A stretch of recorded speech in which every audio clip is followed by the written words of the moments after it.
What's going on, everybody? It's your boy, That Guy Mile High, tuning back in for another video. This time we got 15 scariest tribes that are actually feared by the world. Who they are, what they are, I have no idea, couldn't tell you. So we're gonna go find out today. But before we jump into that, man, we gotta give a big shout out to all the channel's members. We got Carrie Huffman, Ryan Parks, Nicole, Token Tug, Casey Girl, Aaron, Taylor, Mama Dukes, Misty Summers, Lynn Willow, Driver Thoughts, Mad Creeker, Lynn, Amy Jane Doe, Liz, Nugget, My Hood Life, and Gary Willis. Whew. We're getting so many goddamn members now. You know what I'm saying? We're gonna have to start just scrolling down the screen and whatnot. But anyways, man, let's jump into this. Oh, and if you want to become a member and get shouted out in all the videos, all the lives, all that good stuff, hit that join button down below. You got 3 different options to choose from. If not, just subscribe and hit that bell notification, baby. We're on our way to 100K. We're trying to get a plaque, so do what you gotta do. Anyway, so let's jump into this, man.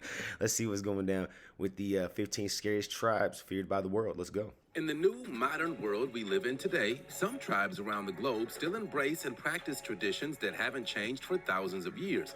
A lot of these tribes live a secluded life.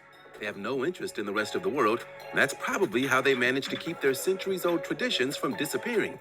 Nonetheless, the rest of the world finds it fascinating. Experiencing this mysterious communication between man and beast was extraordinary. And that's how we've learned about them, sometimes with disastrous results. Even deadly. 15 scariest tribes that are feared by the world. Look, I'm not so much, I'm like sitting here watching this, just like trying to like take it all in, and I'm like, man, like this doesn't scare me as much as it just kind of like, no, I don't want to say even creeps me out. I'm just confused. I'm like, why are they doing that? Like I'm more interested in why they're doing the things that they're doing rather than scared of why they're doing them, I guess. I don't know. Number 15. North Sentinelese Tribe. The Sentinelese are an uncontacted tribe living on North Sentinel Island, one of the Andaman Islands in the Indian Ocean. They vigorously reject all contact with outsiders, so their wish to remain uncontacted is respected. If not, the entire tribe could be wiped out by diseases to which they have no immunity. Yet, the Sentinelese are the most isolated tribe in the world and have captured the imagination of millions. They live on their own small forested island, which is approximately the size of Manhattan, and they continue to resist all contact with outsiders, attacking anyone who comes near. But they're not entirely uncontacted. Okay, but how are you going to attack somebody or attack anybody without getting too close and potentially taking on whatever diseases or bacteria or viruses or whatever else that person is carrying? You know what I'm saying? I'm just saying.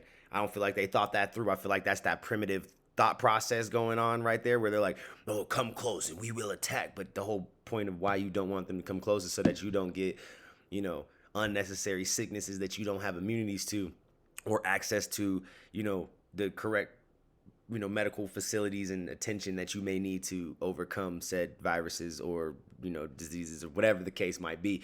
So I just feel like that's counterintuitive because what are they doing with the people once they attack them? They attack them and then they bring them back to eat them, or they attack them, they bring them back to torture. Like, what are you doing? You know what I'm saying? Like, I feel like that's counterintuitive. It's counterintuitive. The last 200 years, outsiders have visited the island several times, and it's often ended badly. It's an ancient way of life in the modern world.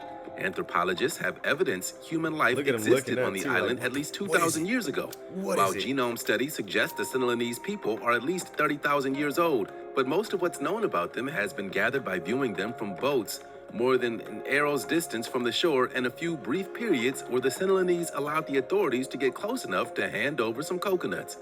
Even what they call themselves is unknown. You want to know a little secret? That shit would be wild to be a part of a community that's just like virtually unknown by the rest of the world. The like button, I didn't realize subscribe. I knew we still have indigenous tribes and whatnot, and like little communities that like stay to themselves, do their own thing, live off the grid essentially. But I didn't realize that we had like legitimate like tribes and little communities that like we knew nothing about. Like that's different, you know what I'm saying? Click the notification bell. You'll have superpowers for the rest of your life. So what are you waiting for? Time to fly. Number 14, Huli Wigman. During your stay in Papua New Guinea, you might have a chance to enter the world of the Huli Wigman. They look a little more These friendly. tribesmen are world famous for the highly decorative wigs that they produce from their own hair and wear an elaborate initiation rites. But don't worry, you'll be welcomed when you go. They're one of the largest cultural groups in Papua New Guinea, numbering over 250,000 people. Friendly and happy. Unlike many other highland people, they have not relinquished much of their cultural expressions to the new and innovative ways of the colonizers and outsiders who settled to live among them. The Huli are keenly aware of their rich history and folklore. Among the many traditions they've retained is the dance of the Huli Wigman, in which the dancers imitate the bird of paradise. The tribe has a unique process for preparing men for adulthood. It's believed that a combination of magic and a special diet helps the young man transition into a man and helps his hair grow extra quickly. Oh, As his yeah? hair grows, it's gradually shaped using a circular band of bamboo into a shape resembling a toreador's hat. After 18 months, it's clipped off close to the scalp and woven into a traditional Hulu wig by the wig master. All of a man's wigs must be created before he's married, whether they be everyday wigs or ceremonial ones. Number 13. What? Okay, so I'm trying to like really comprehend that one. Like, wait, hold on. Let's run that back. So you gotta grow your hair out into these weird styles where they put little braces or whatever to get it to grow certain directions and ways, and and then you cut it off, and then they reinforce that motherfucker, by doing what they got to do to make sure that it's all woven together and stays nice and firm and whatnot, and you can wear it like a hat. And then you have to not only do that once, but you got to do that multiple times so that you have ceremonial hats, everyday hats, whatever occasion hats, and then you're ready for marriage. Like, what, bro? Oh man. Okay. Chimbu moving on. skeleton men. This tribe dresses quite convincingly as confused skeletons to than when I strike started. fear into their enemies. And frankly, it's working. Dancing and moving about with sticks, the reason why they paint themselves as skeletons is to intimidate their enemy into believing that they're not human and have some source of supernatural power. Only first making contact with the Western world in 1934, the Chimbu tribe has largely You see some motherfuckers running at you painted like skeletons, you're about to piss on yourself. You gonna piss shit. Your soul might leave your body for a brief moment, and by the time you come back to trying to run, they all surrounded you, bro. You surrounded. They got you. You going. You know what I'm saying? You about to be tortured by a bunch of dudes painted like skeletons, my bro. That's just what's about to happen. That's just, the mystery making their skeletal body paint even more fascinating. They live in the mountainous central highlands of Papua New Guinea in rugged mountain valleys thousands of feet above sea level. Archaeological evidence at the Chimbu area proper and other highland areas suggests occupation as long as 30,000 years ago, possibly with agriculture developing 8,000 years before the present. They live traditional lives, looking after their pigs and crops, and most of their houses are oval or rectangular, with dirt floors, low thatched roofs, and walls woven from flattened reeds, with pigs being by far the most important domesticated animal to the Chimbu. Reverence to ancestral spirits is key, and they're honored through the sacrifice of pigs for the general welfare of the living. Number 12. So far by far that was the creepiest one. Mudmen. I ain't gonna They lie. live nearby the village of Goroka in the Eastern Highlands province of Papua New Guinea. This dude looking And like as he you might can be up see, there the too. Mudmen of Papua New Guinea's Asaro tribe are those who wear a traditional costume centered around masks made of mud. The masks have unusual designs, such as long or very short ears, either going down to the chin or sticking up at the top, long joined eyebrows attached to the top of the ears, horns, and sideways mouths.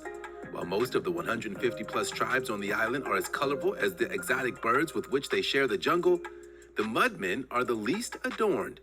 When they appear, smeared neck to toe with white clay, they keep to a single life, walking glacially slow, every tendon on their bodies taut as their bowstrings, constantly looking left, right, behind, ready for anything. Some have arrows knocked in their bows, while others have spears and clubs. Some wear red painted bamboo on their fingers, extending for several inches and filed to a razor point, like giant claws. The Mudmen have been highly romanticized, but they're quite simply connected to the earth in the most basic way. While many tribal people use smeared mud to go to war, the Asaro tribe wears it to avoid battle. Number 11. What? Bro, like that whole costume, whole situation was a situation of like, intimidation, I feel like, of you ready to go to war, you ready to fight, you ready to, be a badass, I feel like. But it was all facade. It's all just, like a show. I mean, the masks were ugly. I ain't gonna lie. I'm not even gonna lie. I didn't like the masks. But I don't know. Naga That one headhunters. I'm just This more tribe was confused than largely anything unknown about up that until one. the British colonization of India and Burma, yet it's still steeped in mystery in the remote villages of Nagaland. See, and I want you guys to know, I'm not laughing because like I think it's funny or anything. I'm really just laughing out of lack of context, like a lack of just understanding of what's going on. You know what I mean? Like that's the reality. Like I'm just like, bruh. I'm laughing because I'm ignorant. Like, let's just be real about it. I don't know Mist-shrouded shit about state what's going on with sandwiched some of between these the tribes. great river valleys of northeastern India and the jungles of western Myanmar live some of the world's last surviving headhunters. Tribe members famously used to hack skulls of bodies of rival tribes and proudly display them in the villages to celebrate the killer's achievement. The number of hunted heads indicates a warrior's power. Plus, it was believed that human heads gave off a mythical force that would bring prosperity and benefit local crops.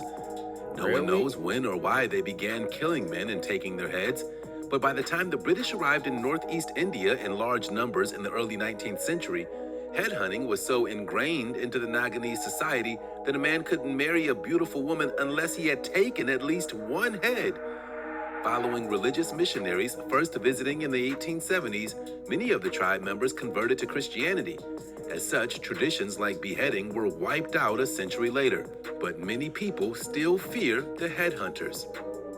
Number 10, Masuo Tribe, known as the That land shit's where the wild. women rule. Like, that just sounded like a gang. Like that didn't even sound like a tribe as much as that just sounded like a old, like that was like the start of gangs back in the day. You dig what I'm saying? Like that was like a gang situation. You had to get initiated into some shit. You know what I mean? Masuo are a small group wow. living in China, close to the border with Tibet.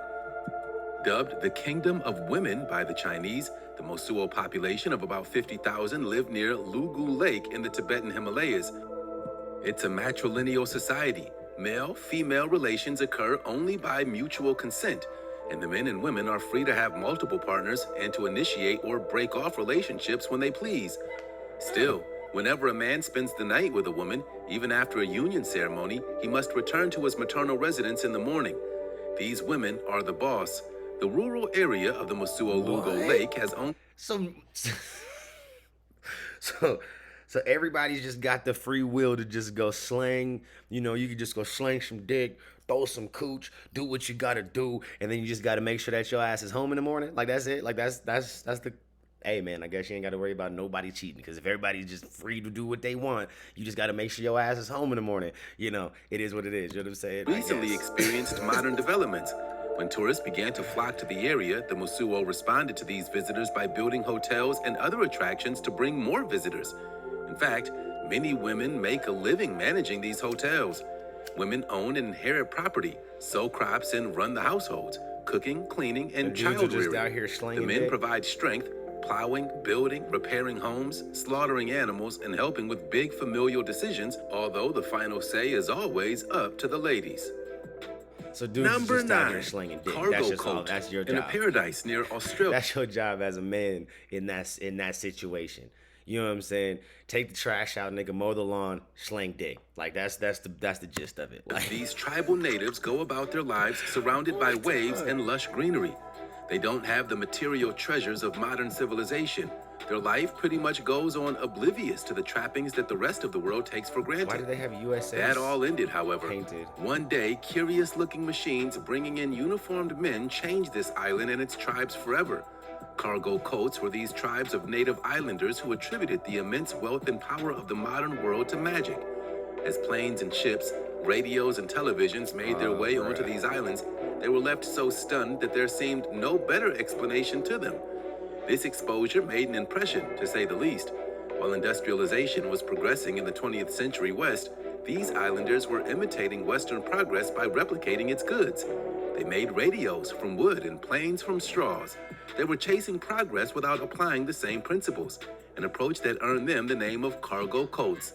Many scholars suggest that cults began existing way back in the 19th century. So, when during the Second World War Westerners arrived, these cargo cults took hold of the region. Number 8. That's wild. Mongolian Tribe. But that one right there is like one of those situations where we just hold on.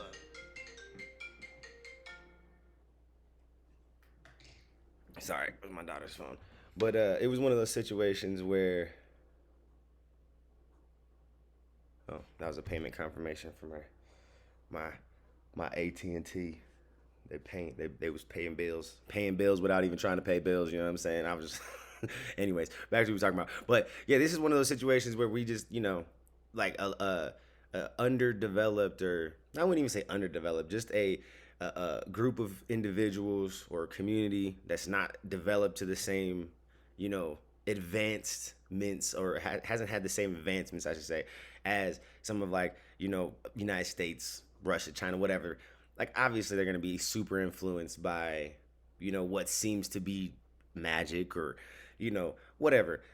Like, whatever the situation may be. I feel like that's one of the main situations of, like, why a lot of these indigenous tribes lose, like, their identities over time, is because we, not just us, United States, but all these, but developed countries. You can't be overdeveloped or underdeveloped, can you? But anyways, all these developed countries come in, doing their thing, blah, blah, blah, not understanding that they're, like, really impeding on the lifestyles and the things that people are, accustomed to. And, things will gradually change, and in people's viewpoints, like that one, like the headhunters going Christian and whatnot, and ultimately headhunting and going and cutting heads off ain't a thing no more. But it just is what it is. The I think that's Moken like are the an biggest Austronesian people living on a group of influence. approximately 800 islands claimed by both Myanmar and Thailand. Most of the 2,000 to 3,000 people live a semi-nomadic hunter-gatherer lifestyle heavily based on the sea. They're born to do it. Unlike most people, the children of a Thailand tribe see with total clarity beneath the waves. How do they do it? And might their talent be learned? They're uniquely adapted to this job because they can see underwater. And it turns out that with little practice, their unique vision might be accessible to any young person. Their children spend much of their day in the sea, diving for food. On top of that, the Moken lay claim to an astounding list of traits. They're one of the only groups of humans who traditionally lived predominantly at sea in houseboats called kabang.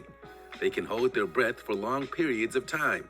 There's much speculation as to the historical origins of the Moken people. It's thought that they originated in southern China as agriculturalists up to 6,000 years ago. From there, they dispersed and settled in various South Asian islands. It's theorized that the Moken were forced off of the coastal islands into a nomadic lifestyle on the water due to rising sea levels. Number 7. Mongolian eagle hunters. Bro, I would not Hunting wanna with be eagles swimming is a in the traditional ocean just form like of that. That is falconry, wild. practiced by several ancient tribes. Today, it's practiced in contemporary Kazakhstan, Mongolia, and China. Though these people are most famous for hunting with golden eagles, they've been known to train peregrine falcons, saker falcons, and more. The golden eagles are like no other bird. They want to be with you, they love you, and they love to kill for you. The golden eagle is a perfect predator. A fox is easy prey, and when hunting in pairs, eagles are capable of bringing down a wolf. But this kind of hunting is no easy work. Golly, Hunters have to prepare their horse, and they must be healthy. They go hunting early in the morning, even in cold weather and snowstorms, and sometimes return days later. Hunters catch a young bird from the eagle nest, which is built high on the rock. They look for an eagle of about 4 years old that's lived in the wild and been on a hunt. An appropriate candidate must be able to live without their mother and learn to live with people. Only females are taken, as they're larger, more powerful, and more aggressive than the males. The older the eagles, the smarter they become. A good master helps them to master the hunting skill. Number That's 6. crazy. That would be dope. Satiric I think that right there is probably the dopest tribe that we've seen so far. Period. That The shit's fire. Satiric Maui are indigenous people of Brazil living in the state of Training Amazonas. eagles and shit, They have an hawks. estimated Or not population hawks, of about falcons. 15,000. The name comes from Satere, meaning caterpillar of fire, and Maui, meaning intelligent and curious parrot. Most peculiar, however, is their notorious initiation rites. They use bullet ant stings as part of their initiation to become a warrior. The ants are first rendered unconscious by submerging them in a natural sedative, and then hundreds of them are woven into a glove made out of leaves, which resemble a large oven mitt, stinger facing inward. When the ants regain consciousness, the boy slips the glove onto his hand. Boys as young as 12 years old must gather bullet ants from the forest, which are then used to make ant-ridden gloves. The young men wear the glove 20 times for 10 minutes, performing a dance while those angry insects sting them. When finished, the boy's hand and part of his arm are temporarily paralyzed due to the ant venom. The bullet ant's sting is supposed to be 30 times more painful than that of a bee. Why, bro? And each one of these gloves contains dozens of ants. Number 5, that. Vanuatu land diver. See, some of these fucking tribes you having some rituals that you be like, what? I gotta do what to be a man? What? Land diving is a ritual performed by the men of the southern part of Pentecost Island, Vanuatu. Men jump off wooden towers around 66 to 98 feet high, with 2 tree vines wrapped around the ankles. According to the Guinness World Records, the G-force experienced by those at their lowest point in the dive is the greatest experienced in the non-industrialized world by humans. And that's why the tradition has developed into a tourist attraction. Before dawn on the day of the ceremony, the men undergo a ritual wash, anoint coconut oil on themselves, decorate their bodies, and wear boar tusks around their necks. Only the men are allowed to dive, and around 10 to 20 men in a village will jump. The ritual begins with the least experienced jumpers on the lower platforms and ends with the most experienced jumpers on the upper platforms. The goal is to brush the shoulders against the ground. The vines are supposed to catch the jumper just at the point where his hair is able to brush the ground. The higher the jump, the more bountiful the harvest. But the divers risk a number of injuries, such as a broken neck or even a concussion. During the dive, the jumper can reach speeds of around 45 miles per hour. Fear of heights? Forget about it. Number 4. Oh my God, that's Dogon wild. Like, people. I'm glad they didn't show us any of the, like, end results of, like, them, like, snatch backing. You know what I'm saying? Because some people had The Dogon are indigenous to the broken Central necks, Plateau region of Mali in West dislocated Africa. With population spines or numbers something. between 400 and 800,000, the Dogon are best known for their religious traditions, wooden sculpture, their architecture, and of course, their mask dances. These people have created more than 80 mask types to represent characters in their cosmic myths. They're worn in large numbers in funeral dances. They use such dances to lead the homeless souls of the deceased to their final resting places in the world of spirit, where they become part of the ancestor realm, for example. The Danyem ceremony is held a couple of months later. During that, masqueraders perform dances every morning and evening for any period of up to 6 days, depending on that village's practice. They dance on the rooftops of the deceased's compound, throughout the village, and in the area of fields around the village. And until the masqueraders have completed their dances and every ritual has been performed, any misfortune can be blamed on the remaining spirits of the dead. And as you can see, the Dogon dancers bring the drama. Number That's 3, crazy. But I mean, that's Korowai like Tribe. The Korowai typical, are though, the is people the who live dancing. in southwestern West Papua in the Indonesian province of Papua, close to the border with Papua New Guinea. They're hunter-gatherers and horticulturalists who practice shifting cultivation. They have excellent hunting and fishing skills. According to reports, until the 1970s, when anthropologists embarked on a study of the tribe, they were unaware of the existence of any people other than themselves. And as you can see, the that would majority be of their crazy. clan lived. Could you imagine being that oblivious to the world around you, bro? That it's us. It's us on this plentiful world. Like, Tree what? houses on their isolated forested territory.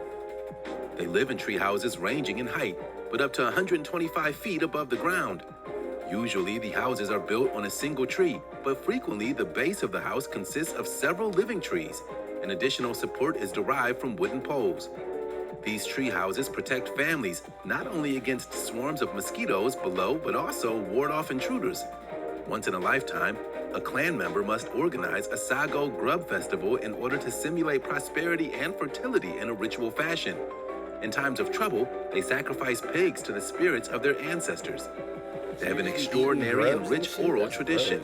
Myths, folktales, magical sayings and charms, and totem traditions too. Number 2, Cayenne Woman. The women of Tree houses Cayenne were in dope. northern Thailand are referred to as the giraffe women because of their long necks. They believe that the longer the neck, the more beautiful the woman. Although no tribeswoman has been able to give a concrete explanation for the adoption of the age-old tradition, some folks have said that the brass coils are a form of protection for women from abduction by rival tribes, and others say it's to protect them from tiger attacks. Either works. As early as age 5, these women are acquainted with the use of neck rings. They wear more brass coils as they get older. There are reports that they add a new coil every 2 years. It's an extreme form of beauty, for sure, but it's the norm here. The women take a lot of pride in the tradition. Nowadays, the general explanation is that neck coils are worn for the purpose of preserving culture. Aside from protection, it may seem as though the neck coils are culturally fashionable. These stretched neck tribes remain a spectacle to tourists as well and are even influential in major fashion trends. Number 1, Monique Tribe. They have their own language, culture, and no alphabet. In Thailand, the Monique Tribe lives in the southern provinces and is a hunting and gathering society. The total population of the Monique is about 300 people. However, they're divided into several different clans. Occasionally, these clans will move to a new area. Hunters are sent to navigate the terrain in order to find a spot for their clan to set up camp. They build temporary huts of bamboo with roofs made of banana leaves. They hunt many types of animals and consume many different kinds of vegetables and fruits. They wear simple clothes made of materials such as bamboo leaves. They're familiar with many different species of medicinal herbs, and they're blowgun masters. These ancient hunter-gatherers use traditional blowguns armed with poison-tipped darts in a combination of a steady aim and perfect timing in order to survive in the wilderness. They have inherited their wisdom from their ancestors. Their beliefs, traditions, and ceremonies help to strengthen their stabilized society even in the modern world. That technique now. Okay, some of these tribes might not be as scary as once thought. At the end of the day, aren't we all just trying to survive? Some folks. Big facts. That's all we trying to do out here in these streets. You know what I'm saying? Or in the jungles, the whatever you in, you just trying to survive. That's all we all trying to do. Shit. That's the one thing we all got in common. We all just trying to figure shit out. But yeah, man, that was a pretty cool little list, man. If we're going off of the fact like the scariest, you know, since this was supposed to be a scariest tribes, I think the scariest one would probably be between the ones that was dressing up like, or not dressing up, but painting themselves like skeletons and shit. Cause you just see some shit like that, bro. Like, what would you do, bro? You know what I'm saying? Like, that would be some wild shit. And then the, oh man, well, I would say between, yeah, they would probably be the scariest one, honestly. That was the only one that, like, for real would be like creepy as shit to see. The rest of them, it was more just kind of like, why, you know? Cause and that's my consensus, because I just don't understand a lot of the different cultures. You know what I'm saying? I ain't gonna lie, I ain't that culture, bro. You know, I'm a city boy. You know what I'm saying? I'm a city boy. I ain't gonna lie. But yeah, and then I say the coolest one though was those Mongolian soldier dudes or whatever. Them fucking golden eagle, you know, hunter dude things, guys, trainers. Yeah, they were fire.